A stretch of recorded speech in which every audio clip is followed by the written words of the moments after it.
Au niveau de l'écologie, en France, on est très fort.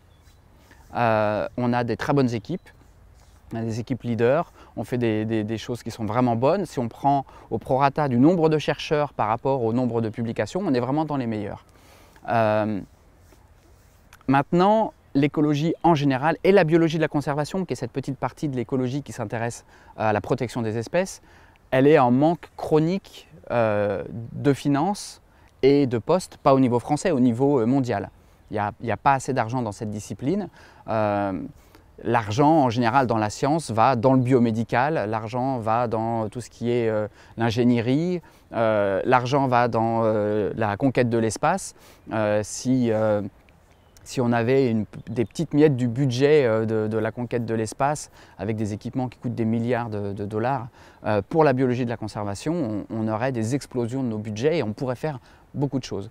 Alors moi j'adore la conquête de l'espace, je suis vraiment fan, mais il faut bien se rendre à l'évidence, on est en train là pour l'instant de chercher des exoplanètes, de savoir s'il y a de la vie sur les exoplanètes, alors qu'on est en train de détruire la vie sur notre planète. On connaît mieux le nombre d'étoiles qu'il y a dans notre galaxie, à quelques zéros près, que le nombre d'espèces qu'il y a sur Terre, à quelques zéros près. Donc pour moi, on ne met vraiment pas les priorités là où il faut qu'elles soient. Pas en termes de recherche fondamentale. En termes de recherche fondamentale, il n'y a pas un savoir qui est plus important qu'un autre.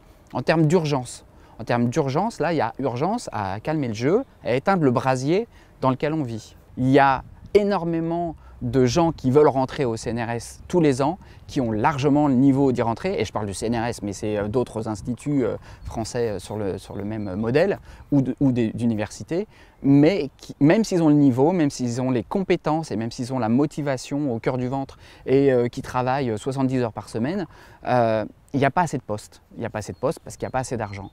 Alors, c'est vrai que c'est paradoxal, parce que la France va former pendant des années des super bons étudiants, qui vont aller après enrichir d'autres sociétés, d'autres pays. C'est totalement paradoxal avec le discours d'Emmanuel Macron en l'occurrence. Oui, d'un autre côté, le problème c'est que par exemple, si on embauchait massivement des chercheurs en écologie ou en biologie de la conservation, il faudrait quelques années avant que ces chercheurs produisent quelque chose.